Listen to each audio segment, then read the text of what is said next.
friends, welcome to our YouTube channel.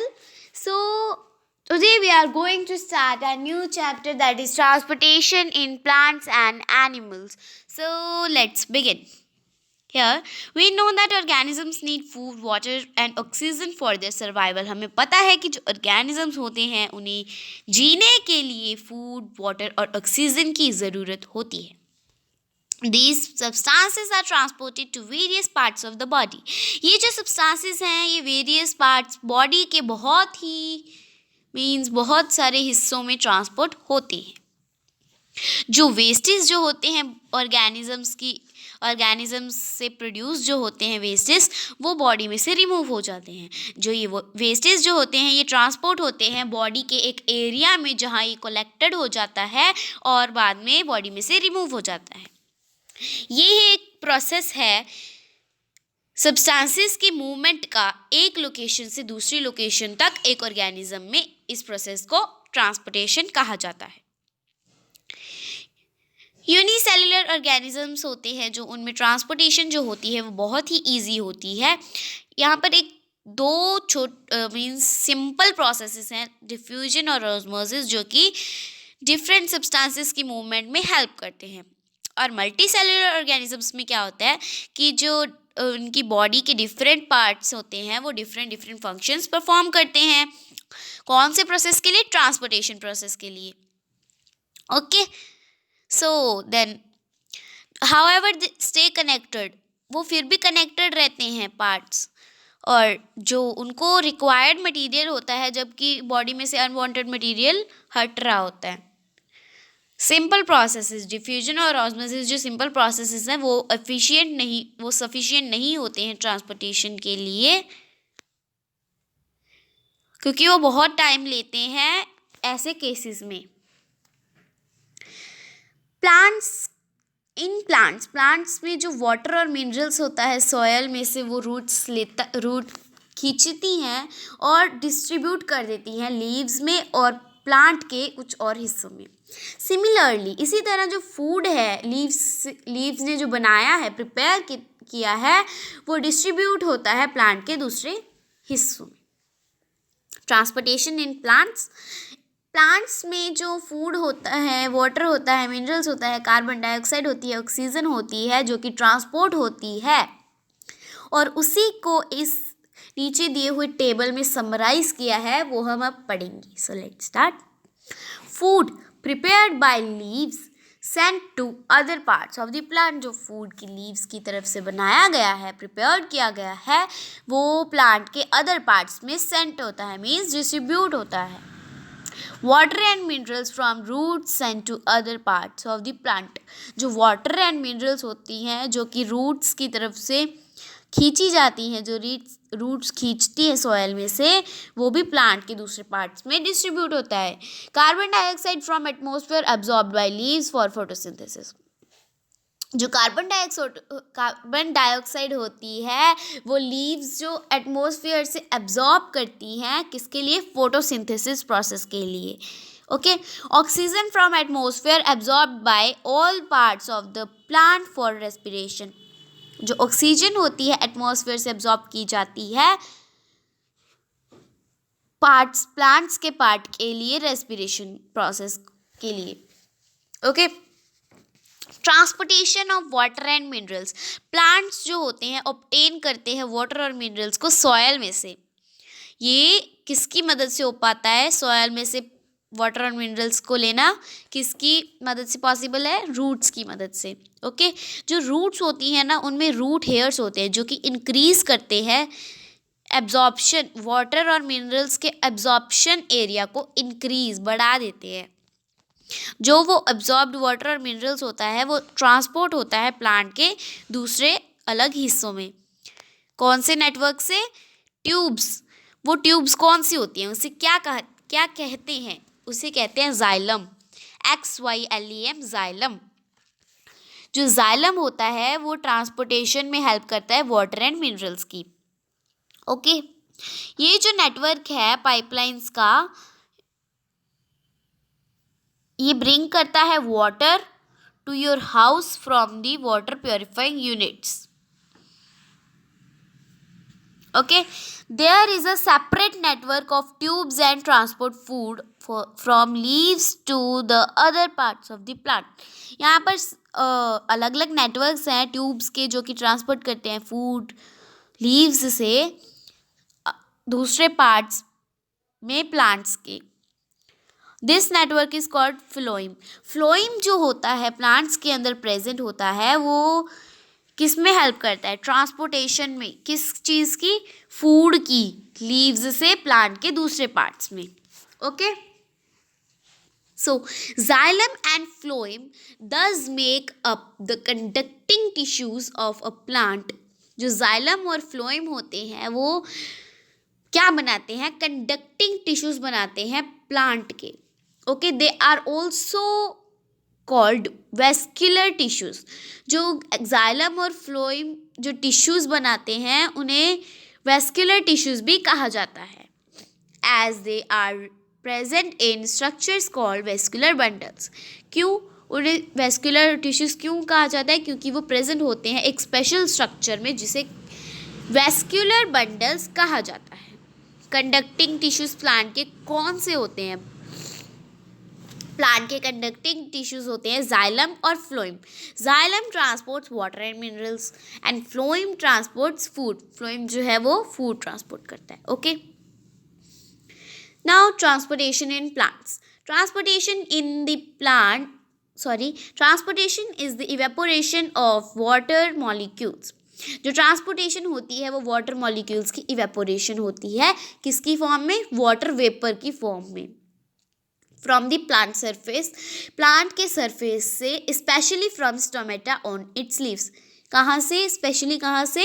Stomata से, जो कि लीव्स के ऊपर प्रेजेंट होते हैं. Okay, you may wonder why a plant loses water that it has observed from the soil. आपने देखा होगा कि जो प्लांट्स हैं वो अपना पानी क्यों छोड़ते हैं जो कि उन्होंने एब्जॉर्ब किया होता है सॉइल से. The plant absorbs water and minerals nutrients from the soil. जो प्लांट होता है वाटर मिनरल्स और न्यूट्रिएंट्स सॉइल से एब्जॉर्ब करता है. While most of the minerals are utilize. जबकि बहुत से जो मिनरल्स हैं वो यूटिलाइज भी हो जाते हैं. The water is not fully use up. जो वाटर है वो सारा का सारा यूज़ नहीं हुआ होता है. It is the excess unused water. जो कि पानी जो है वो लूज़ करता रहता है प्लांट, वो जो होता है वो एक्स्ट्रा वाटर होता है जिसकी प्लांट को कोई यूज़ नहीं होती है. That needs to be evaporate out. वो पानी जो होता है वो इवेपोरेट होने में काम आ जाता है, मतलब कि उसको नीड होती है. Transportation is beneficial to the plants. जो ट्रांसपोर्टेशन होती है वो प्लांट्स में बहुत ही बेनिफिशियल होती है. It creates a suction pull which helps water to can be transported to great heights in tall trees. Okay, वो एक सक्शन पुल जो है वो क्रिएट करती है जो कि हेल्प करती है वाटर को ट्रांसपोर्ट होने में वो ट्रीज में जो कि बहुत बड़े बड़े होते हैं हाइट में. It also helps to lower the plant's body temperature in summers. ये तब भी मदद करता है गर्मियों में प्लांट्स की बॉडी का टेम्परेचर कम करने के लिए. It may be called a necessary evil. ये इसको नेसेसरी एविल भी कहा जाता है. ये आप डायग्राम देख सकते हैं ट्रांसपोर्टेशन का प्लांट में. सबसे नीचे है water absorbed by root hairs. Root hairs जो है वाटर ट्रांसपोर्ट करते हैं, एब्जॉर्ब करते हैं. फिर सेक्शन प्रेशर आता है और वाटर जो है इवेपोरेट हो जाता है. Okay, now we are going to start transportation in animals.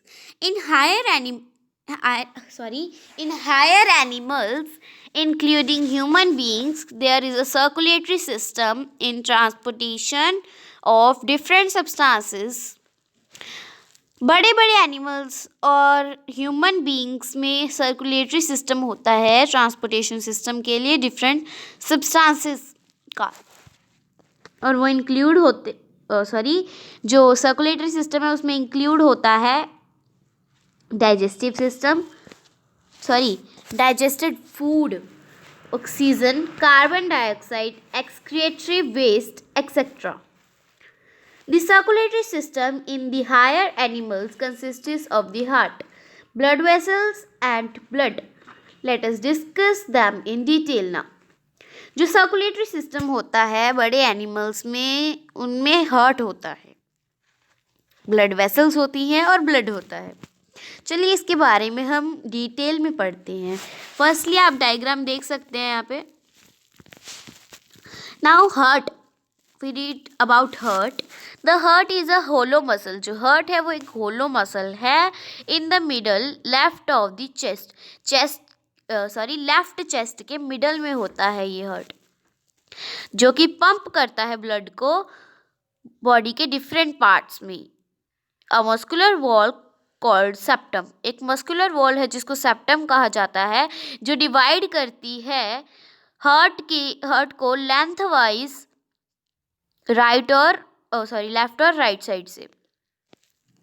A valve divides each sides into 2 chambers, एक वेल्व है जो कि हार्ट को डिवाइड करती है उसकी साइड को 2 चैम्बर्स में। एक होता है अपर एट्रियम और एक लोअर वेंट्रिकल होता है। When the heart muscle contract, जबकि हार्ट की मसल जो होती है कॉन्ट्रैक्ट होती है और तभी वो स्क्वीज कर देता है ब्लड को थ्रू आर्टरिया के जरिए स्क्वीज कर देता है, and then through the ventricles, और फिर ventricles and then through the ventricles means पहले तो वो आर्टरिया के थ्रू करता है और देन वेंट्रिकल्स के through. Atria means atrium. Okay. Oxygenated blood from the lungs flows into left atrium and then to all parts of the body. जो oxygenated blood होता है वो lungs से flow करता है left atrium में और उसके बाद वो body के सभी parts में flow करता है। जो deoxygenated blood होता है वो रिटर्निंग फ्रॉम द बॉडी, वो बॉडी में से वापस आता है राइट एट्रियम की तरफ और फिर लंग्स की तरफ फॉर ऑक्सीजनेशन, ऑक्सीजनेट होने के लिए वो वापस आता है।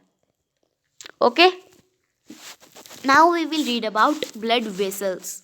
Blood vessels are an intricate network of tubes that transport blood to the so अब हमारे पास आ जाते हैं ब्लड वेसल्स। ब्लड वेसल्स क्या होती हैं? Blood vessels are an intricate network of tubes that transport blood to the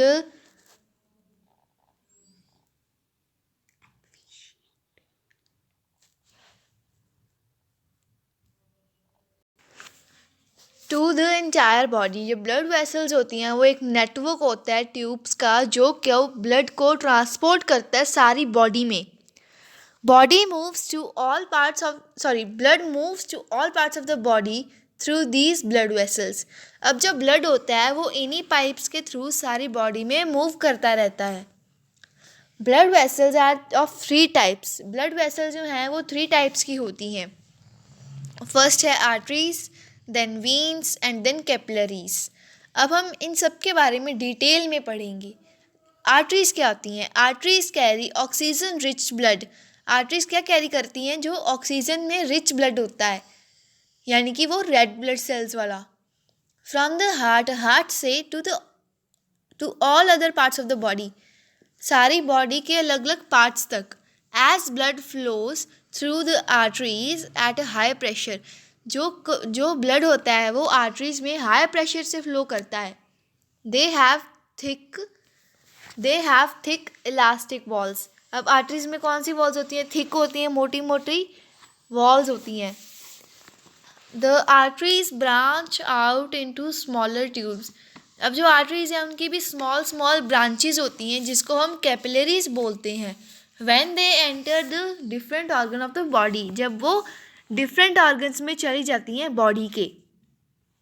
these capillaries come together to form veins. अभी capillaries जब इकट्ठी हो जाती है तब उनको वीन्स बोल देते हैं। दस blood enters an organ through the arteries. अब जब ब्लड है वो ऑर्गन में कैसे एंटर करता है? Through arteries. गेट डिस्टर्ब, वो डिस्टर्ब हो जाता है ना, क्योंकि वो तो थिक है, इलास्टिक है। Collects various substances from the organ and then moves out of it through the veins. अब वो क्या करता है? वेस्ट मटेरियल कलेक्ट कर लेता है ऑर्गन्स का और उसको वीन्स के थ्रू बाहर निकाल देता है। ये देखिए हमारे पास ये डायग्राम है, ये आर्टरीज हैं, जब इन दोनों मिल जाती है तो कैपिलरी बन जाती है, और ब्लू वाली है जो डीऑक्सीजनेटेड ब्लड है वो वीन होती है। Veins carry the oxygen deficient and carbon rich blood. Veins क्या कैरी करती हैं? जो कार्बन डाइऑक्साइड वाला ब्लड होता है, जिसमें बहुत सारा कार्बन डाइऑक्साइड होता है, वो वाला ब्लड जो है वो कैरी करती हैं बैक टू द हार्ट, वो हार्ट तक लेके जाती हैं वापस। Veins have thinner walls. Veins में क्या होती हैं? थिन वॉल्स होती हैं, बहुत पतली पतली वॉल्स होती हैं देन द आर्टरीज, आर्टरीज के comparative. As blood flow through them at a lower pressure. अब हमने क्या पढ़ा था? आर्टरीज में हाई प्रेशर पे फ्लो करता है, वीन्स में लो प्रेशर पे फ्लो करता है। Veins have valves that stop the back flow of blood. Veins में वेव्स होती हैं जो मतलब हमारा जो ब्लड होता है उसको वापस पीछे जाने से रोकती हैं। Hence blood flows in one direction only, that is towards the heart. इसलिए ब्लड जो है वो एक डायरेक्शन में ही फ्लो करता है, जो कि वो हार्ट तक जाता है। अब हमारे पास ब्लड आ जाता है। अब हम ब्लड के बारे में पढ़ेंगे। Blood is a fluid medium that helps in transport of different material through out the body. अब जो ब्लड है वो एक फ्लूइड मीडियम है जो ट्रांसपोर्ट करता है डिफरेंट मटेरियल सारी बॉडी में। It is made up of two components. ये टू कंपोनेंट से बना होता है। फर्स्ट पॉइंट है the cell component, that includes, जो सेल के कंपोनेंट होते हैं उसमें क्या होता है? RBC red blood cell, WBC white blood cells and blood platelets.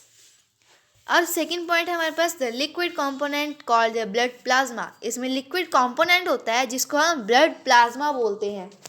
Let us now a little more about these different components of the blood. अब हम इनके बारे में डिटेल में पढ़ेंगे, इन चारों के बारे में। First one is RBCs, red blood cell, WBC, white blood cell, blood platelets and blood plasma. RBC are cell containing the protein molecule called hemoglobin। RBC में प्रोटीन होता है जिसको हम हीमोग्लोबिन बोलते हैं। You already know that hemoglobin transport oxygen to different parts of the body। हमें पता है कि जो हीमोग्लोबिन है वो ट्रांसपोर्ट करता है ऑक्सीजन अलग अलग बॉडी के पार्ट्स तक, and is therefore known as respiratory carrier. इसलिए हम हीमोग्लोबिन को रेस्पिरेटरी कैरियर भी बोलते हैं। Blood is red in colour due to presence of haemoglobin. Blood का कलर रेड क्यों होता है? क्योंकि इसमें हीमोग्लोबिन प्रेजेंट होता है जो कि पिगमेंट देता है। वैसे तो हमारा ब्लड जो है मतलब जो हम एक ऑक्सीजन लेते हैं वो वाइट इन कलर होती है, जब वो हीमोग्लोबिन के साथ मिक्स हो जाती है तब वो रेड इन कलर हो जाती है। अब हम पढ़ेंगे WBC के बारे में, यानी कि white blood cells. These are the defence forces of the body. अब ये डिफेंस फोर्सेज होती है बॉडी की। हमारे पास डिफेंस फोर्सेज होती है ना, जैसे land force, air force, water force, ऐसे ही हमारे पास हमारी बॉडी का डिफेंस फोर्स है WBC, white blood cells. White blood cell destroy harmful bacteria and dead cell. White blood cell क्या करते हैं? डिस्ट्रॉय करते हैं हार्मफुल बैक्टीरिया और डेड सेल्स को, मार देते हैं वो उनको। They protect our body against infection. ये हमारी बॉडी को इन्फेक्शन होने से बचाते हैं, मतलब ताकि हम ज़्यादा जल्दी बीमार ना पड़ सकें। अब हमारे पास प्लेटलेट्स आ जाते हैं। प्लेटलेट्स क्या होते हैं? Platelets help in clotting of blood. Platelets क्या करते हैं? क्लोटिंग करने में मदद करते हैं ब्लड की। जो जब हमारी चोट लग जाती है तब हमारा खून बहने लगता है ना, तो उसके बाद क्या होता है? हमारे जब वो खून थोड़ी देर बाद रुक जाता है। वो क्यों रुक जाता है? क्योंकि इसमें प्लेटलेट्स आ जाते हैं। प्लेटलेट्स एक पतली परत बना लेते हैं ताकि हमारा जो खून है वो बाहर ज़्यादा ना जा सके। They are there to prevent excessive loss of blood if any part of the body gets injured. है ना, तो ये क्या करती हैं, बहुत ज़्यादा खून बहने से रोक लेती हैं, पतली परत बना लेती हैं ताकि हमारा खून जो है वो रुक जाए वहीं पे। अब हमारे पास आ जाता है ब्लड प्लाज्मा। ब्लड प्लाज्मा क्या होता है? It is a straw coloured liquid component in the blood. ये क्या होता है? स्ट्रॉ के कलर का कोई कॉम्पोनेंट होता है हमारे ब्लड में, that normally holds the blood cell, जो ब्लड सेल को होल्ड करके रखता है। It makes up about 55% of the body's total volume. ये हमारी मतलब हमारे पास जो 55% हमारा बॉडी का वॉल्यूम है ना ब्लड का, वो ब्लड प्लाज्मा होता है। अब हमारे पास डू यू नो आ जाता है। डू यू नो में क्या लिखा है? द मेम्ब्रेन और the outer layer of the red blood cell is flexible like a soap bubble. अब जब हमारे पास मेम्ब्रेन होता है ना, मतलब आउटर लेयर होती है जो हमारी आरबीसीज की, वो फ्लेक्सिबल होती है जैसे कि कोई सोप का बबल हो।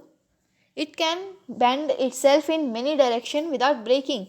ये अपने आप को बहुत सारी डायरेक्शन में मूव कर लेता है बिना ब्रेकिंग, मतलब टूटने के बिना। This is important because red blood cell must be able to pass through the thinnest blood vessel. ये क्यों होता है? ताकि ये बहुत पतली से पतली पाइप में भी ब्लड वेसल में घुस सके, है ना, to deliver oxygen wherever it is needed, ताकि वो ऑक्सीजन को डिलीवर कर सके जहाँ भी उसको ज़रूरत है हमारी बॉडी को। अब हमारे पास आ जाते हैं ब्लड के फंक्शंस। ब्लड के फंक्शंस क्या होते हैं? The main function of the blood can be summarise as follows. जो मेन फंक्शन है ब्लड के वो हमें नीचे दिए हुए हैं। Blood helps to distribute the digested food to all parts of the body.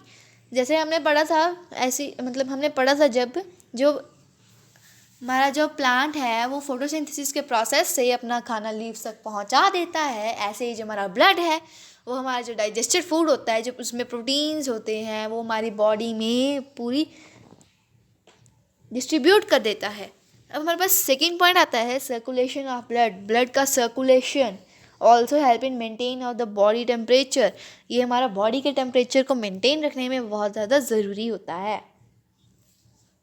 Blood cell specially the WBCs help fight against infections. जो WBCs होती हैं वो हमें क्या हेल्प करती हैं? हमने अभी भी पढ़ा था, defence forces of our body. ये हमें इन्फेक्शन से बचाती हैं। Clotting of blood is needed to prevent any excessive bleeding. अब हमारे पास प्लेटलेट्स का फंक्शन आ रहा है। क्या था हमने पढ़ा? वो पतली परत बना लेती है, क्लोटिंग कर देती हैं, जो हमारे ब्लड को बहने से रोक देती हैं। Blood platelets help in clotting of blood. Blood transport oxygen. जो ब्लड है वो ट्रांसपोर्ट करता है oxygen from lungs to tissues, lung से टिश्यू तक। और जो ब्लड है वो ट्रांसपोर्ट करता है carbon dioxide tissue to lungs. ये ध्यान से पढ़ने पड़ेंगे दोनों, क्योंकि ये बहुत ज़्यादा कंफ्यूजिंग है। एक में ऑक्सीजन ट्रांसपोर्ट करता है लंग से टिश्यूज, और कार्बन डाइऑक्साइड होती है टिश्यू टू लंग्स। अब आ जाती है heart beat and pulse rate. The heart beat as long as one stay alive. जब तक हार्ट बीट चलती है तब तक इंसान जिंदा रहता है। The heart beat consist of contraction and relaxation of its muscle. अब हार्ट बीट में क्या होता है? कंस्ट्रैक्शन होती है और रिलैक्सेशन होती है हमारी मसल्स की। The contraction of heart is called systole. जब हमारा जो हार्ट है वो कॉन्ट्रैक्ट होता है उसको हम सिस्टोल बोलते हैं। And its relaxation is terms as diastole. जब ये रिलैक्स हो जाता है तब इसको हम डायस्टॉल बोलते हैं। The rhythmic contraction of the heart and its main arteries is felt as regular jerks and is referred to as the pulse. जब रिदमिक कंट्रैक्शन होती है, जैसे अब हर टाइम इंटरवल के बाद हमारा जो हार्ट है वो मूव करता है, तो क्या होता है? उसको रेगुलर जर्क्स लगते रहते हैं। जैसे कहता है ना हमारा दिल धक धक कर रहा है, तब वो जब तक दिल धक धक करता है तब हम उसको पल्स बोलते हैं। ये हमारे पास नेक्स्ट लाइन में लिखा है, the pulse rate is the same as rate of heart beat. है ना, जो हार्ट बीट है वो हम जो डॉक्टर्स हैं वो स्टेथोस्कोप से मेज़र करते हैं, बट जो हम पल्स रेट गिनते हैं तब वो हमारी between the arm and the hand गिनते हैं। At rest the human heart beats 60 to 80 times per minute. Rest पे जो ह्यूमन होता है, जैसे हम अभी बैठे हैं जैसे, तो हमारी नॉर्मल हार्ट बीट क्या होगी? 60 to 80 times per minute, her minute में। जब हम बहुत सारी एक्सरसाइज कर लेते हैं ड्यूरिंग एक्सरसाइज और एक्साइटमेंट, जब हमारे पास बहुत सारा एक्साइटमेंट होता है तो हमारी जो हार्ट बीट है वो बहुत ज़्यादा इंक्रीज़ हो जाती है, अप टू 200 बीट्स तक चली जाती है पर मिनट। अब हम पढ़ेंगे एक्सक्रीशन इन एनिमल्स। अब जो हमने बहुत सारा खा पी लिया भाई, अब हमें जो डाइजेस्टेड फूड है वो हमने डाइजेस्ट कर लिया है ना, और उसके बाद जो वेस्ट मटेरियल है उसको तो बाहर निकालना पड़ेगा ना, तो इसलिए हम एक्सक्रीशन पढ़ेंगे अब। The process of removal of waste produced by living organism is called excretion. जो प्रोसेस हमें हमारा वेस्ट रिमूव करने में मदद करता है हम उसको एक्सक्रीशन बोलते हैं। Excretion in unicellular plants and animals take place through diffusion। अब जो यूनिसेलुलर ऑर्गेनिज्म होते हैं उनमें जो एक्सक्रीशन का प्रोसेस होता है वो डिफ्यूजन की तरह ही चलता रहता है। In multicellular organism the process is more complex. अब मल्टीसेलुलर ऑर्गेनिज्म में जो ये प्रोसेस होता है ये और भी ज़्यादा कॉम्प्लिकेटेड हो जाता है। There are specific areas of the body that perform this function। इसमें specific areas आ जाते हैं जो ये function perform करते हैं। Some organs of excretion in higher animals are। जो some मतलब बहुत हमारे पास organs होते हैं जिसे हम excrete कर सकते हैं, कुछ हमें दिए हुए हैं जैसे किडनीज। अब ये डायग्राम देखिए आप, ये डायग्राम मैं से एक्सप्लेन करूँगी मैं आपको। इन हायर एनिमल्स, बड़े जो एनिमल्स होते हैं उसमें द सेल जनरेट वेस्ट। जो सेल होते हैं वो वेस्ट जनरेट करते हैं, सच एज यूरिया, जैसे urea. When nutrients are broken down within them, जब उनमें जो न्यूट्रिएंट होता है वो पूरी तरह से ब्रेक डाउन हो चुका होता है। These waste are toxic and therefore have to be remove from the body. ये जो वेस्ट होते हैं ये जहरीले होते हैं, इसीलिए हमें इसको बाहर निकालना बहुत ज़्यादा ज़रूरी हो जाता है। These waste are transported by the blood to the kidneys। ये वेस्ट कौन ट्रांसपोर्ट करता है? हमारा ब्लड किडनीज तक। The kidneys process the waste and produce urine। जब वो किडनीज होती हैं वो प्रोसेस करती हैं बहुत ज़्यादा वेस्ट को, मतलब उसका भी जो निचोड़ है वो निकाल लेती हैं, और उसके बाद हमारा जो यूराइन होता है वो उसको प्रोड्यूस करती हैं। This is pass through the ureters to the urinary bladder and finally remove from the body through urethra. अब क्या होता है, अब जब हमारा बॉडी वेस्ट आ चुका है वो किडनीज यूरेटर में भेजेंगी, और यूरेटर क्या करेगा, पाइप्स होती है ना, वो यूरिनरी ब्लैडर में इकट्ठा कर लेंगी और फिर फाइनल यूरेथ्रा के थ्रू वो बाहर निकल जाता है। The undigested food is assimilated through ejection from the anus as faeces. अब जो हमारा अनडाइजेस्टेड फूड रह गया अब उसको बाहर निकालना है, वो एनस करता है, वो कि ह्यूमन एक्सक्रीटरी सिस्टम में आता है, पर वो इस डायग्राम में पूरी तरह नहीं दिखा सकते हम, है ना, इसलिए उसको फेसेस बोलते हैं। This should not be confuse with excretion. हम इसको एक्सक्रीशन के प्रोसेस में बिल्कुल नहीं गिन सकते। अब हमारे पास आ जाता है डू यू नो, क्या आपको पता है? The two kidneys in the body receive between 1100 to 2000 liter of blood per day। हमारी जो दोनों किडनीज होती हैं वो 2000 लीटर तक ब्लड वो है वो पर डे आता है उसमें, because the body have only about 5.6 litre of blood. क्योंकि जो हमारा बॉडी है उसमें सिर्फ 5.6 लीटर तक ब्लड होता है। To be purified once about every 4 minute, क्योंकि ताकि वो प्योरीफाई हो सके हर 4 मिनट के बाद, ठीक है। अब लंग्स आ जाती हैं। Lungs, the carbon dioxide produced by cell during respiration is remove through the lungs by exhalation. अब जो कार्बन डाइऑक्साइड प्रोड्यूस की है सेल ने वो रेस्पिरेशन प्रोसेस के दौरान वो क्या करता है, एक्सहेलेशन के प्रोसेस के थ्रू वो भी रिमूव हो जाती है हमारी बॉडी से, ओके। अब हमारे पास स्किन आ जाती है। The skin offers a large area. अब जो स्किन है उसमें बहुत सारा एरिया होता है फॉर लूजिंग बॉडी हीट, ताकि हम अपनी बॉडी की हीट वो बाहर निकाल सकें। Skin is supplied with a large number of blood capillaries and sweat glands. अब जो हमारी स्किन है उसमें बहुत सारी जो है वो ब्लड कैपिलरीज होती हैं और स्वेट के ग्लैंड्स होते हैं। When there is rise in, जब वो बहुत ज़्यादा टेम्परेचर बढ़ जाता है, sweat glands get activated and produce sweat. जो स्वेट ग्लैंड्स होते हैं वो एक्टिवेट हो जाते हैं और अब उसके बाद क्या होता है, जो स्वेटिंग लीड्स टू कूलिंग। अब जब हमारे पास स्वेटिंग है वो भी इवेपोरेट होके उड़ने लग जाती है, तब हमारी बॉडी जो है वो बहुत कूल फील करती है। Small amounts of urea, salt and other metabolic waste are also assimilated through sweating. अब हमारी बॉडी में जो थोड़ा मोटा सॉल्ट रह गया या फिर कोई मेटाबॉलिक मटेरियल रह गया, वो भी स्वेटिंग के थ्रू बाहर निकल जाता है। सो गाइज, ये हमारा फाइनली चैप्टर कंप्लीट हो चुका है। अगर आपको ये वीडियो अच्छी लगी हो तो प्लीज़ लाइक बटन को एक बार दबा दीजिएगा and share to your friends, ताकि उनका भी भला हो सके कुछ। और हमारे चैनल को सब्सक्राइब करना बिल्कुल मत भूलना। Thank you.